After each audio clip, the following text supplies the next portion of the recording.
నమస్కారం. శుభదర్శనం కార్యక్రమానికి స్వాగతం. నా పేరు శ్రీనివాసరావు. జ్యోతిషపరమైనటువంటి ప్రశ్నలు ఉదయిస్తుంటాయి కనుక అలాంటి ప్రశ్నలకు సమాధానం చెప్పడానికి నేను సిద్ధంగా ఉన్నాను కనుక మీరు అక్కడ డిస్ప్లే అయ్యేటువంటి నెంబర్కి కాల్ చేయండి. కాల్ చేసిన తర్వాత చాలా స్పష్టంగా చెప్పడానికి ప్రయత్నం చేయండి. తేదీ చెప్పండి, ఆ తర్వాత నెల చెప్పండి, సంవత్సరం చెప్పండి, సమయము, ఏ సమస్య ఏదైతే ఉంటుందో ఆ సమస్య. కొంచెం 01లు 02లు అలాంటి వద్దు. అలాగే ఆరోగ్య సంబంధమైనటువంటి అంశాల మీద దయచేసి అడగండి. ప్రభుత్వ ఉద్యోగాలు వస్తాయా, ప్రభుత్వ ఉద్యోగాల గురించి కూడా మనం ముచ్చరించుకోవచ్చు. మొదటి ఒక 15 నిమిషాలు మాత్రమే మనం కాల్స్ తీసుకుందాం. ఆ తర్వాత రసగురికల్లోకి వెళ్ళిపోదాం. ఇప్పుడు కాల్ సిద్ధంగా ఉన్నారు, వారితో మాట్లాడదాం. హలో హలో హలో ఎక్కడి నుంచి మాట్లాడుతున్నా? మీ పేరు చెప్పండి. గుంటూరు అండి. ఓకే, మీ పేరమ్మా? నాగేశ్వర్ అండి. నాగేశ్వర గారు చెప్పండి, ఎవరి గురించి తెలుసుకోవాలనుకుంటున్నారు? మా అబ్బాయి అండి. 4వ తారీఖు. ఓకే, 4వ తారీఖు 4వ నెల 1974 అండి. 4 ఏప్రిల్ 1974. అవునండి. 3వ తారీఖు రాత్రి తెల్లవారుజామున 2:30 గంటలు. Very good. ఏమ్మా? 2:30 నిమిషములకండి. 3వ తారీఖు రాత్రి తెల్లవారితే 4 ఉంది. రైట్. బాబుకి ఉద్యోగ సమస్య, రుణ సమస్యలండి. అమ్మా, మీకు ఈ బాబు పెద్ద బాబా రెండో బాబా? మొదట అమ్మాయి అండి, తర్వాత బాబు అండి. తర్వాత ఓకే, రెండవ గర్భంలో జన్మించిన వ్యక్తి. అవునండి. సరే, ఉద్యోగ విషయం అడుగుతున్నారు కదా, మరొక విషయం అడుగుతాను. ఈ బాబు జన్మించిన తర్వాత 11వ ఏట దాటిన తర్వాత నుంచి 15వ ఏట మధ్య, అంటే ఇన్ బిట్వీన్ 10-15 అనుకున్నాం, చిన్న వయసులో.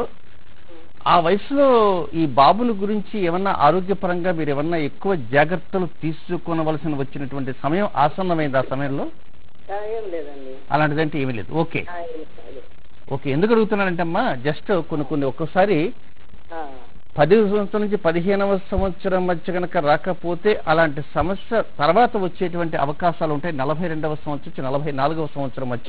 అంటే కొన్ని జాగ్రత్తలు అంటూ మనం ఇప్పటి నుంచి మనం గుర్తుపెట్టుకొని ఆరోగ్య విషయంలో కొన్ని జాగ్రత్తలు తీసుకుంటూ దానికి సంబంధించినటువంటి ఏమిటి పరిష్కారాలు ఏమిటి, పరిహారాలు ఏమిటి, వైద్యుల యొక్క సంప్రదింపులు ఏమిటి, అలాంటి వాటిని గుర్తు తెలుసుకోవాల్సిన అవసరం అంటూ ఉంటుంది.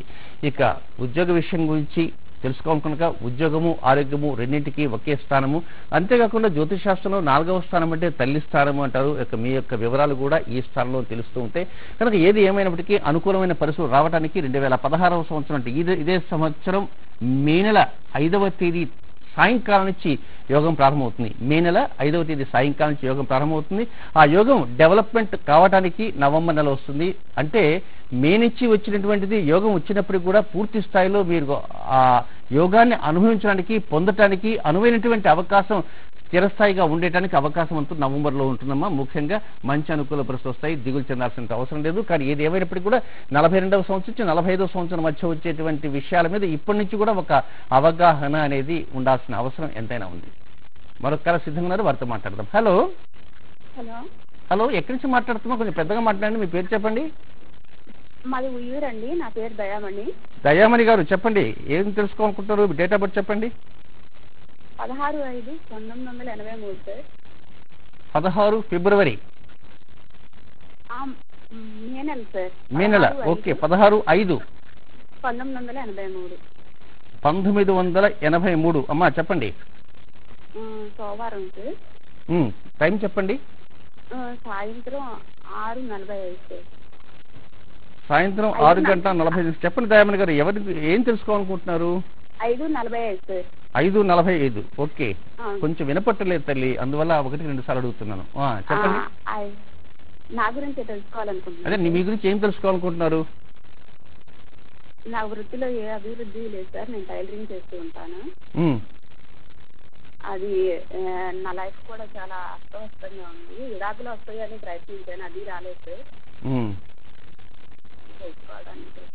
పూలు అంటే మీరు ఇష్టపడతారు తల్లి? ఏంటి?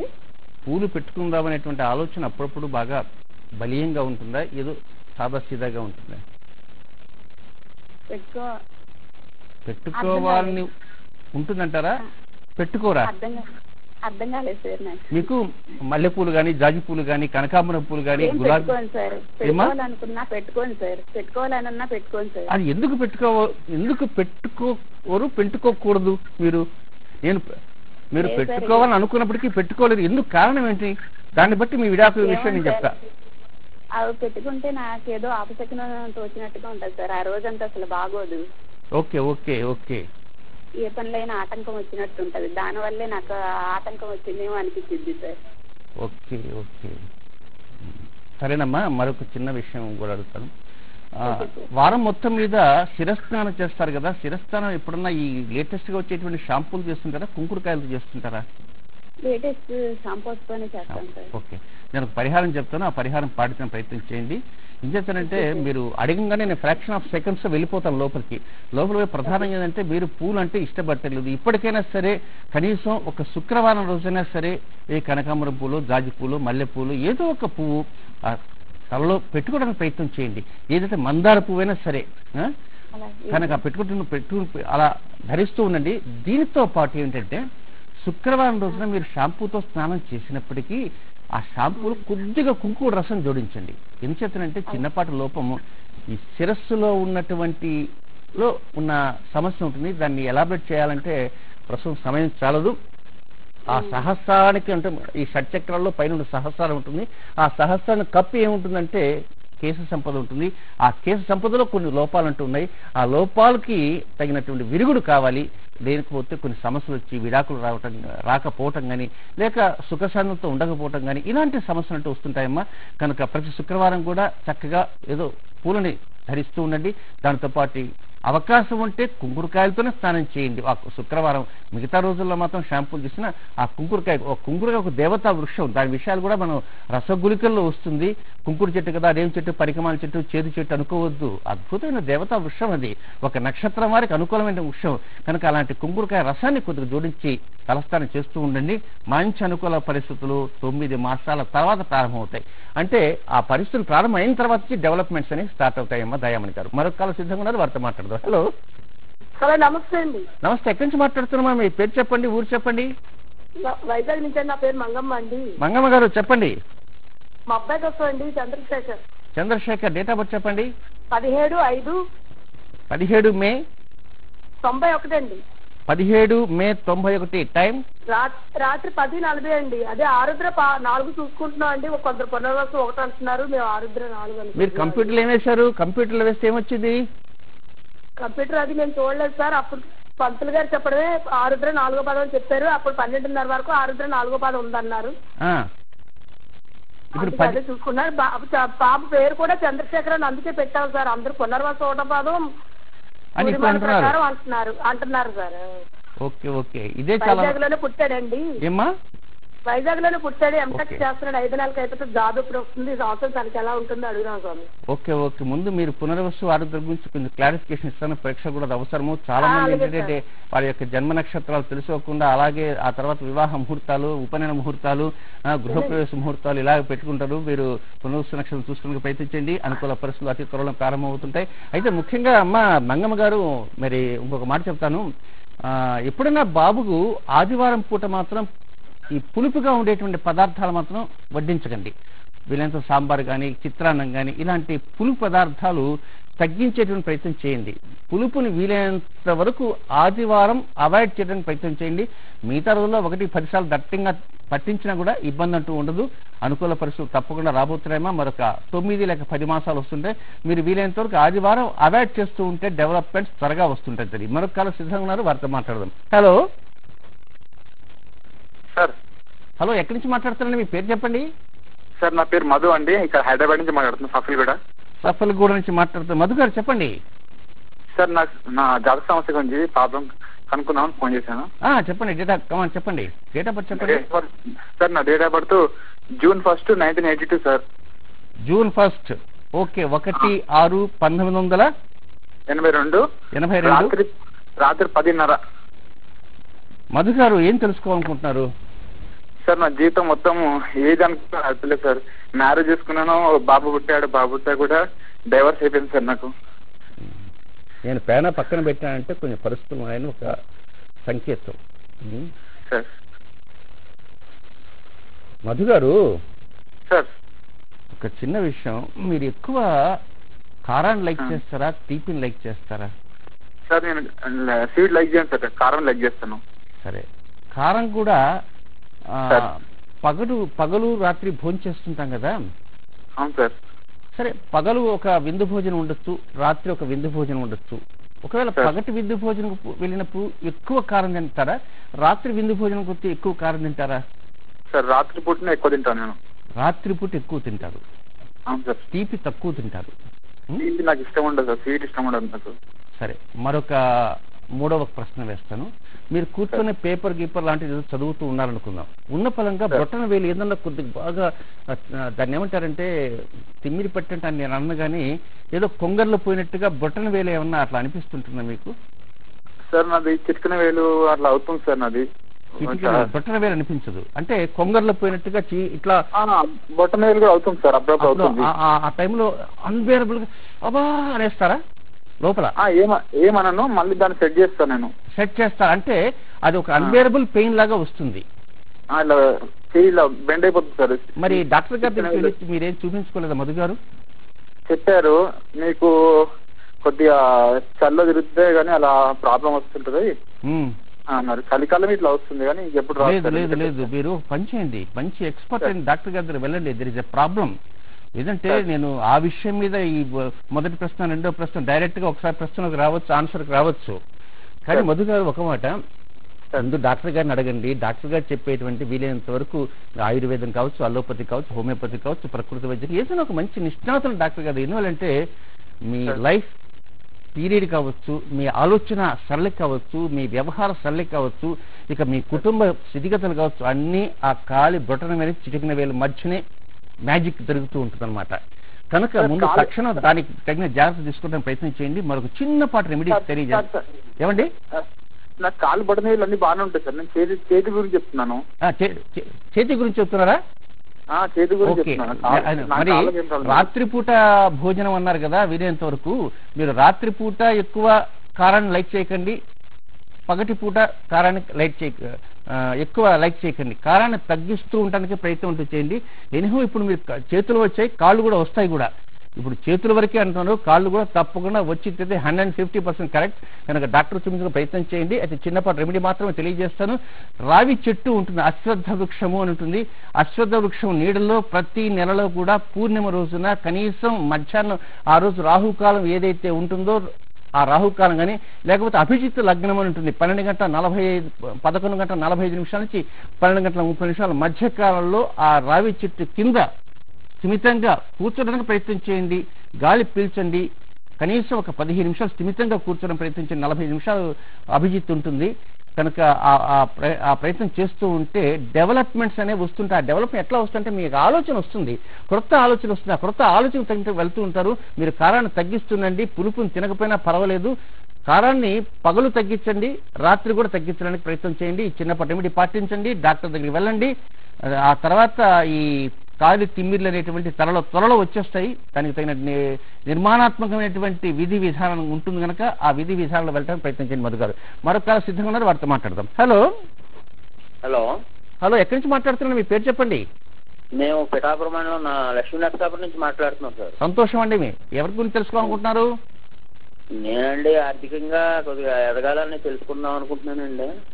ఆర్థికంగా ఎదగాలనుకుంటున్నా కానీ ఎదగలేకపోతున్నారు. అవునండి, ఎల్నట్స్ అని ఉంది అని అంటున్నారండి. ఇంతకీ మీరు ఏం చేస్తుంటారండి? నేను బిజినెస్ చేస్తాను సార్. కేబుల్, సిటీ కేబుల్ అండి మాది. మీ సిటీ కేబులా? భారత్ కూడా వస్తుంది అనమాట అక్కడ బాగా. అవును సార్. అంటే మీరు ఎంఎస్ఓనా? ఎంఎస్ఓ అండి. ఓకే ఓకే, బాగా సంపాదిస్తున్నారా?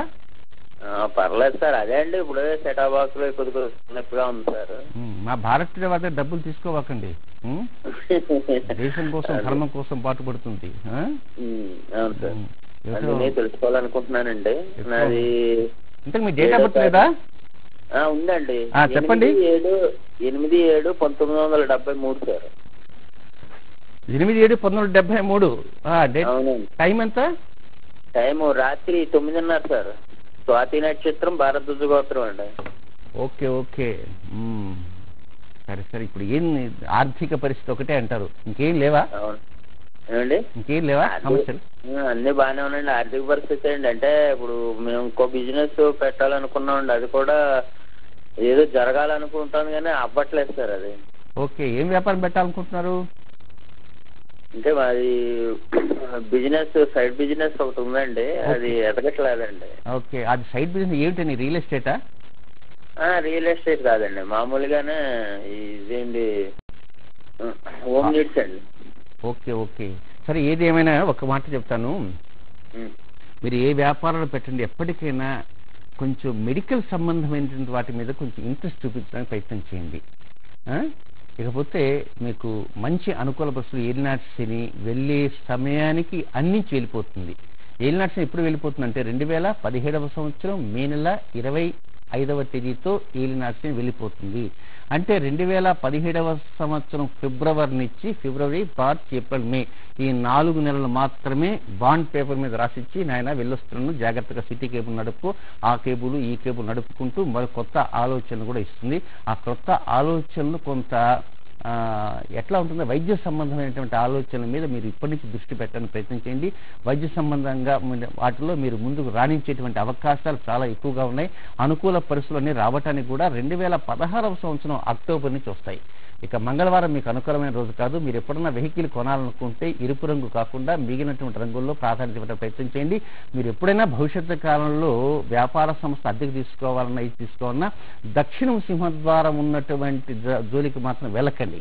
తూర్పు కానీ, ఉత్తరం కానీ, పడమర కానీ ఈ 3 ద్వారాల మీద ఎక్కువ ఆసక్తి కనబడుతుంది. ఇది కనుక మనం ఇంకా రసగులికల్లోకి వెళ్ళిపోదామండి. ఇక మరొక 14-15 నిమిషాలు మాత్రమే సమయం ఉంది. ఆ సమయంలో మనం కొన్ని రసగులికలు తెలుసుకున్నాం. నిన్నటి రోజున ఆదివారం ఉత్తరా నక్షత్రం గురించి మనం తెలుసుకున్నాం. ఇక సోమవారం ఉత్తరా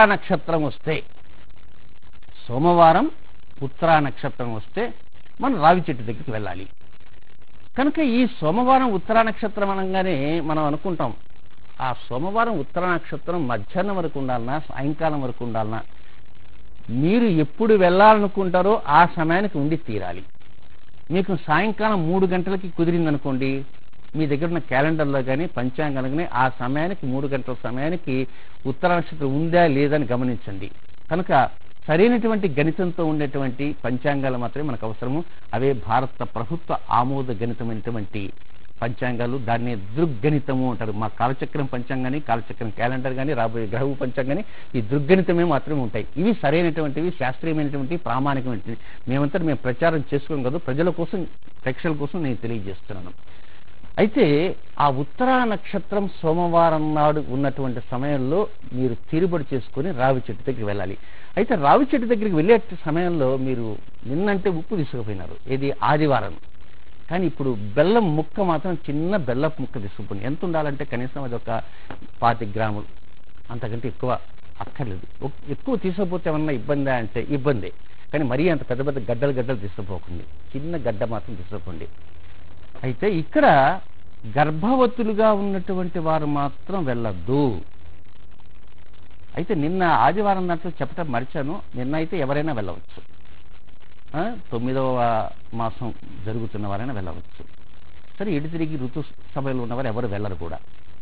కనుక దీనికి గర్భవతులు మాత్రం వెళ్ళకూడదు, మిగిలిన వారందరూ కూడా వెళ్ళచ్చు. అయితే ముఖ్యంగా సోమవారం రాహుకాలం 7:30-9 రాహుకాలం ఉంటుంది. ఆ రాహుకాలంలో మీకు ఫ్రీగా ఉన్నారనుకోండి, కానీ వెళ్ళకండి. బాగా గమనించండి, సోమవారం ఉదయం నుంచి సాయంకాలం దాకా సమయం అంతా అనుకూలమే, ఇబ్బంది అంటూ ఏమీ లేదు. కానీ సోమవారం నాటి రాహుకాలంలో 7:30-9 మీరు ఫ్రీగా ఉన్నప్పటికీ కూడా వెళ్ళకూడదు. ఆ టైం తప్పించి వెళ్ళండి. ఏమండి, మేము ఆ రావి చెట్టు దగ్గర పోవాలంటే కనీసం ఒక అరగంట 30 గంట పడుతుందేమో, కనుక ఎట్లా అంటే రాహుకాలం మీరు జర్నీ చేయండి, నో ప్రాబ్లం. ఆ రాహుకాల సమయానికి మాత్రం ఆ చెట్టు కిందకు వెళ్ళకండి.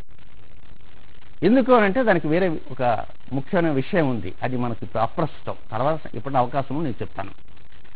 మొత్తం మీద 7:39 కాకుండా మిగిలిన సమయంలో చెట్టు దగ్గరికి బెల్లపు గడ్డను తీసుకుని వెళ్తారు. వెళ్ళి ఏం చేస్తారు, నేరుగా చెట్టుని ముందు 2 చేతులతో మడిచి చెట్టుని స్పర్శించండి. అంతే, ఇట్లా పట్టుకోకండి. కొంతమంది చెట్టు ఆమెను కావులించుకుంటారు, అట్లా వద్దు.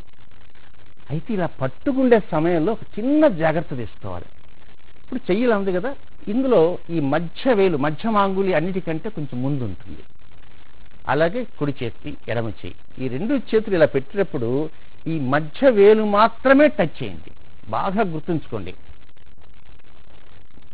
2 చేతులు ఇలా మెలిపెట్టి ఈ కుడి చేతి మధ్యవేలు ముందు టచ్ చేయండి, ఎడమ చేతి మధ్యవేలు తర్వాత టచ్ చేయండి. అలా కాకుండా ఇలా పెట్టినప్పుడు పొరపాటున ఎడమ చేయి మధ్యవేలు ముందు స్పర్శించవద్దు. అది చెట్టు ఇలా ఉండొచ్చు. ఈ చేతులు ఇలా పెట్టే సమయంలో ఒక్కోసారి ఒక పార్శ్వం మనకి ఎడమ పార్శ్వం దగ్గర, ఎడమ చేతికి పార్శ్వం దగ్గరగా ఉండవచ్చు, కుడి చేతి పార్శ్వం ఉండకపోవచ్చు. అందువల్ల ఏం చేసి ఇది పెట్టేస్తాం కదా, పెడతాం. కానీ ఇప్పుడు కూడా ఒక దేవతా వృక్షానికి కానీ పెద్దలకి పాద నమస్కారం చేసే సమయంలో చేతులు ఇలా ఉంచాలి. ఆ చేతులు ఇలా ఉంచినప్పుడు నమస్కారం చేస్తుంటాం, పాదాలను తాకుతాం కదా, ఆ పాదాలు తాకే సమయంలో పీఠాధిపతుల పాదాలు తాకకూడదు. ఆ తాకే సమయంలో కుడి చేతి మధ్యవేలు ముందు పాదం పడాలా, లేదా అక్కడ ముందు పడాలా. అలాగే ఈ వృక్షానికి కూడా, ఈ అశ్వత్థ వృక్షం దేవతా వృక్షానికి కుడి చేతి మధ్యవేలు ముందు టచ్ అయిన తర్వాత ఎడమ చేతి మధ్య టచ్ చేయండి. ఆ సమయంలో మీరు ఏం నిర్ణయించుకుంటారు? అబ్బాయికి ఉద్యోగమా, వ్యాపారమా, ఆరోగ్యమా, ఏదో మీకు ఎన్నో రకాల ఆలోచనలు ఉంటాయి. ఇది అని ఇదమిత్తంగా మీకు నచ్చినటువంటి కోరిక కోరుకోవడానికి ప్రయత్నం చేయండి. కొంతమంది మాకు పాలిటిక్స్లో ఎదగాలండి, రాజకీయ నాయకులు ఎదగాలండి, ఏదో ప్రధానమంత్రి కావాలండి అనే కోరికలు ఉండొచ్చు, పైన తప్పకుండా ఉంటాయి కూడా. అయితే ఇక్కడ బాగా గమనించవలసిందంటే కోరికలు అపరిమితాలు, వాంట్స్ ఆర్ అన్లిమిటెడ్, ఎకనామిక్స్లో చెప్తారు. మనం కోరేటువంటి కోరిక ఎంతవరకు సబబైనది అని ఆ సమయంలో ఆ వృక్షం దగ్గర మనం స్పర్శించగానే వెంటనే ఆ వృక్షం గ్రహిస్తుంది, నిజంగా భక్తితో నన్ను స్పర్శిస్తున్నాడా, లేకపోతే కేవలం ఒక కోరికతో మాత్రమే నన్ను స్పర్శిస్తున్నాడా, నేనంటే అసలు ఈ వ్యక్తికి భక్తి ఉందా లేదా అని వెంటనే సెకండ్స్ మీద ఆలోచిస్తుంటున్నట. తాళపత్ర గ్రంథాల్లో ఉంటుంది. ఆ ఆలోచన సెకండ్స్ మీద ఆ వృక్షం చేసినప్పుడు మరి మనం అల్పులని కనుక మనం వీలైనంత వరకు మనం కోరేటువంటి కోరికలు చాలా వరకు చట్టబద్ధంగా ఉండటానికే ప్రయత్నించాలి. ఎందుకు చెబుతున్నానంటే ఈ మాట, ఒక వ్యక్తి నా దగ్గరికి వచ్చాడు, ఇది జరిగిన విషయమే, బహుశా ఆ వ్యక్తి కూడా ఎక్కడో వింటూ ఉండొచ్చు. ఆయనకి కోర్టులో కేసు ఉంది. వాస్తవానికి ఆ ఎదుటి వ్యక్తి చెప్పేదే న్యాయం, ధర్మం. కోర్టుకు వెళ్ళాడు. కానీ ఈ వ్యక్తి అంతా కూడా అబద్ధాలు కోరు. నాకు మంచి పరిష్కారం కావాలండి అన్నాడు, పరిహారం కావాలండి అని. దేనికి? కోర్టులో నెగ్గటానికి. అయితే నేనేం చెప్పానంటే, ఒక పంచే నేను పరిహారం చెప్తా, కానీ పరిహారం చేసేంత మాత్రాన న్యాయస్థానంలో తీర్పు నీకు అనుకూలంగా వస్తున్న మాత్రం కల్లో కూడా ఊహించవద్దు. న్యాయదేవత ఆమె కరుణించాలి. ఆమె కరుణించాలంటే పైన ఉన్నటువంటి పరమాత్మను కూడా అర్థం చేసుకోవాలి. కనుక మీరు ఒక విధంగా మీరు చేసింది అన్యాయమైన పని, అన్యాయమైన పని చేసి అవతల వారిని ఇబ్బంది పెట్టారు, కోర్టుకు పోయినారు. న్యాయస్థానంలో మీరు ఏదో ప్రకారంగా గెలవాలనేటువంటి ఒక తాపత్రయంతో ఉన్నారు. అంటే అక్రమంగా, సక్రమైన రీతిలో కాదు. అది భగవంతుడు కూడా హర్షించడు, భగవతి అంతకంటే హర్షించడు. కనుక ఈ పరిహారం చేస్తున్నప్పటికీ కూడా మీరు భగవతారాధన చేయండి. ఆ భగవంతుడు కరుణించి ఈ పరిహారం సరి అయినదానా లేదా అని he is the person to take the right decision. కనుక జడ్జిమెంట్ ఇచ్చే ముందు పైవాడు ఉంటాడు. అలాగే మీరు కోరినటువంటి కోరిక ఎలా ఉండాలంటే, ఏమండి మా అబ్బాయి ఉద్యోగం చేస్తున్నా అండి, ఆఫీసర్ గారు రాజు రంపాన పెడుతున్నాడు, ఆఫీసర్ గారిని ఇక్కడి నుంచి ట్రాన్స్ఫర్ చేసి చేయాలా, ఇలాంటి కోరిక వద్దు. ఆఫీసర్ గారు ట్రాన్స్ఫర్ చేయాలా అని కోరుకున్నారనుకోండి, ఒకసారి సమస్య పరిష్కారం కాదు. కనుక మీరు కోరుకునేటువంటి కోరికలు చాలా న్యాయబద్ధంగా ఉండాలి. ఆ కోరిక ఎప్పుడు కోరాలంటే చెట్టు కింద పోగానే కోరిక కోరవద్దు. కేవలం ఇది రెండు మధ్యమాంగుళ్ళు, రెండు మధ్యవేలు యొక్క శీర్షాలు, కొసలు ఆ వృక్షానికి స్పర్శించిన మొదటి 30 సెకండ్లోనే మీరు వృక్షం మీద కోరుకోండి. అమ్మ ఆ సమయంలో బెల్లం ఎక్కడుండాలి, ఆ బెల్లం ఎక్కడుండాలి అని. ఆ బెల్లం గడ్డ, చిన్న గడ్డ ఎక్కడైతే ఉంటుందో అది మీ నోట్లో ఉంటుంది, అది నోట్లో ఉంటుంది. అది నోట్లో పెట్టేసుకుంటారు, వెంటనే వస్తారు. అది నవలరు, తినరు, బుగ్గను మాత్రం పెట్టుకుంటారు. ఒకవేళ ఇంత పెద్ద గడ్డ పెట్టుకుంటే కష్టం. అందుకే చిన్న గడ్డ అన్న. దానికి పెద్ద గడ్డకు కూడా వేరే వ్యవహారం కూడా ఉంది కనుక ఆ చిన్న గడ్డ పెట్టుకొని అలా పట్టుకున్న తర్వాత చక్కగా నమస్కారం చేసుకుని వెంటనే తిరగండి. తూర్పు దిక్కులో ఉండేటువంటి శ్రీ సూర్యనారాయణుడు అంటే మధ్యాహ్నం దాకా అయితే తూర్పు దిక్కుతో మధ్యాహ్నం తర్వాత పై దిక్కు వస్తారు, అట్లా చూడాల్సి వస్తుందని చూడాలి తప్పదు. మరి ఆ తర్వాత పడమటి దిక్కులో వెళ్తుంటాడు కనుక సోమవారం నాడు ఉదయం సాయంకాలం దాకా ఉత్తరా నక్షత్రం ఉన్నప్పటికీ కూడా మీరు వెళ్ళవలసింది మధ్యాహ్నం నడినెత్తికి సూర్యుడు వచ్చే వరకు మాత్రమే పరిమితమే తప్ప సోమవారం ఉత్తరా నక్షత్రం చివరి వరకు అవకాశం లేనే లేదు. కనుక మీ రాహుకాలం అనేది 7:30-9 దాన్ని విసర్జించండి. మధ్యాహ్నం నడినెత్తి వరకు వచ్చిందంటే ఒక్కొక్క ఊర్లో ఒక్కొక్క రకంగా ఉంటుంది కనుక మీరు నిలబడ్డారనుకోండి మీ నీడ కొంచెం ముందుకు పోయిందంటే సమయం అవకాశం లేదు. మీ నీడ మీ కిందే ఉండాలి. గడ్డపార వేస్తే ఆ గడ్డపార నీడ గడ్డపార కిందే ఉండాలి, పక్కకి వెళ్తే మాత్రం కుదరదు. ఇది ఒక సోమవారం ఉత్తరా నక్షత్రం వచ్చిన రోజున. మరి ఈ ప్రకారంగా చేసిన తర్వాత మనం ఇంటికి వచ్చేస్తుంటాం. మరి ఉదయాన్నే ఏమన్నా టిఫిన్ తినాలా, తినేది కూడా కాఫీ తాగాలన్నా అన్నీ తినండి. ఆత్మారాముడిని ఎక్కడ కూడా ఇబ్బంది పెట్టవద్దు, అవి జరగవలసిన జరుగుతుంటాయి. గర్భవతులు మాత్రం వెళ్ళకండి. కనుక ఈ చిన్నపాటి చేసిన కారణంగా ఏమవుతుంది అంటే మనకు ఎన్నో రకమైన ఆలోచనలు ఉంటాయి, ఎన్నో రకమైన కోరికలు ఉంటాయి. ఆ కోరికలకి ఆ ఆలోచనలకు తగినట్టుగా ఒక్కోసారి మనం వెళ్ళలేకపోతుంటాం. మనం ఎన్నో సమస్యలతో కొట్టుమిట్టాడుతున్నాం కనుక ఆ దేవతా మూర్తుల కోసం మనం ప్రార్థిస్తుంటే కనుక ఈ రావి వృక్షం సోమవారం నాడు, సోమవారానికి అధిపతి చంద్రుడు, ఉత్తరా నక్షత్రానికి అధిపతి రవి, రావి చెట్టు నారాయణుడు. నారాయణుడికి ఎడమ కన్ను కుడి కన్ను సూర్యచంద్రుడు. అందుకే ఎక్కువ లక్ష్మీ పూజ అమావాస్య రోజు చేస్తూ ఉంటారు. అమావాస్య ఎందుకు చేస్తూ ఉంటారంటే లక్ష్మీ పూజని నారాయణుడికి ఎడమ కన్ను కుడి కన్ను 2 నేత్రాలు సూర్యచంద్రుడు కనుక సూర్యచంద్రుడు ఒకే బిందువు దగ్గరికి వచ్చేది అమావాస్య రోజే. కనుక అలాంటి ఘటనే మరొక రకంగా చెప్పాలంటే సోమవారం నాటి ఉత్తరా నక్షత్రం అంటే చంద్రుడి యొక్క వారంలో వచ్చేటువంటి సూర్య నక్షత్రము. అయితే ఎవరైనా అక్కడికి వెళ్ళలేకపోతారు. మేము ఆ చెట్టు వృక్షం దగ్గర వెళ్ళలేకపోయినామండి, మాకు దరిదాపులో లేదండి, ఈరోజు సోమవారం అండి, మా ఇంట్లో బంధువులు వచ్చారు, ఆ బంధువుని వదిలి పెట్టలేకపోతున్నాం అని ఎన్నో రకాలైనటువంటి సమస్యలు కూడా ఉంటాయి. ఒక్కోసారి అనారోగ్యంగా ఉన్నటువంటి హాస్పిటల్కి వెళ్ళొచ్చు. ఆ సమయంలో ఈ అవకాశం పోతుందని కూడా బాధపడే వరకు ఉంటారు. మీరేం బాధపడద్దు. ఆ సమయంలో ఒకటే, కానీ ఇది కొన్ని సందర్భాల్లోనే దీన్ని వినియోగించుకోవాలి తప్ప అన్ని సందర్భాలు కాదు. ఆ సమయంలో అంత బెల్లం ముక్క మీరే నోట్లో పెట్టుకోండి. చక్కగా మీ ఇంట్లోనే తూర్పు దిక్కుగా నిలబడండి. మీరు మనసులో భావించుకోండి, చెట్టు దగ్గరికి వెళ్ళినట్టు భావించుకోండి, చెట్టును స్పర్శించండి. ఆ చెట్టు ఎలా ఉందో ఒకసారి మీరు గమనించి చూడాలి, లేకపోతే గుర్తురాదు కదా. కనుక ఆ చెట్టును గమనించుకోండి, ఆ తర్వాత భావించుకోండి, స్పర్శించండి, ప్రార్థించండి, తిరిగి వచ్చినట్టుగా భ్రమించండి. కనుక ఆ ప్రకారం చేస్తూ ఉంటే మంచి అనుకూల ఫలితాలు తప్పకుండా వస్తాయి. ఈ విష్ణువుకు సంబంధించినటువంటి వషట్కారం వా అక్షరము 6 సార్లు. ఈ వాతో వచ్చేది కాళిదాస్ మహాకవి యొక్క రఘువంశం ఉంది, అలాగే తులసీదాస్ ఉంది. ఈ తులసీదాస్ది రఘువంశానికి దీనికి ఉన్నటువంటి విషయాల్లో వషట్కారాన్ని గురించి, ఇదే ఉత్తరా నక్షత్రాన్ని గురించి, ఈ వషట్కారం ఏమిటి అనే విషయాన్ని రేపటి మనం శుభదర్శన కార్యక్రమంలో చెప్పుకుంటూ మరొక రసగులికలకు వెళ్ళిపోదాం. కనుక తప్పకుండా సోమవారం ఉత్తరా నక్షత్రం రావి చెట్టు యొక్క విశేషాల్లో ఇంకా ముగింపు కాలేదు. రేపటి రోజున ముగిస్తాను. కనుక ఇది ఈనాటి శుభదర్శన కార్యక్రమం. రేపటి శుభదర్శన కార్యక్రమంలో మరలా కలుసుకుందాం. అంతవరకు సెలవు. నమస్కారం.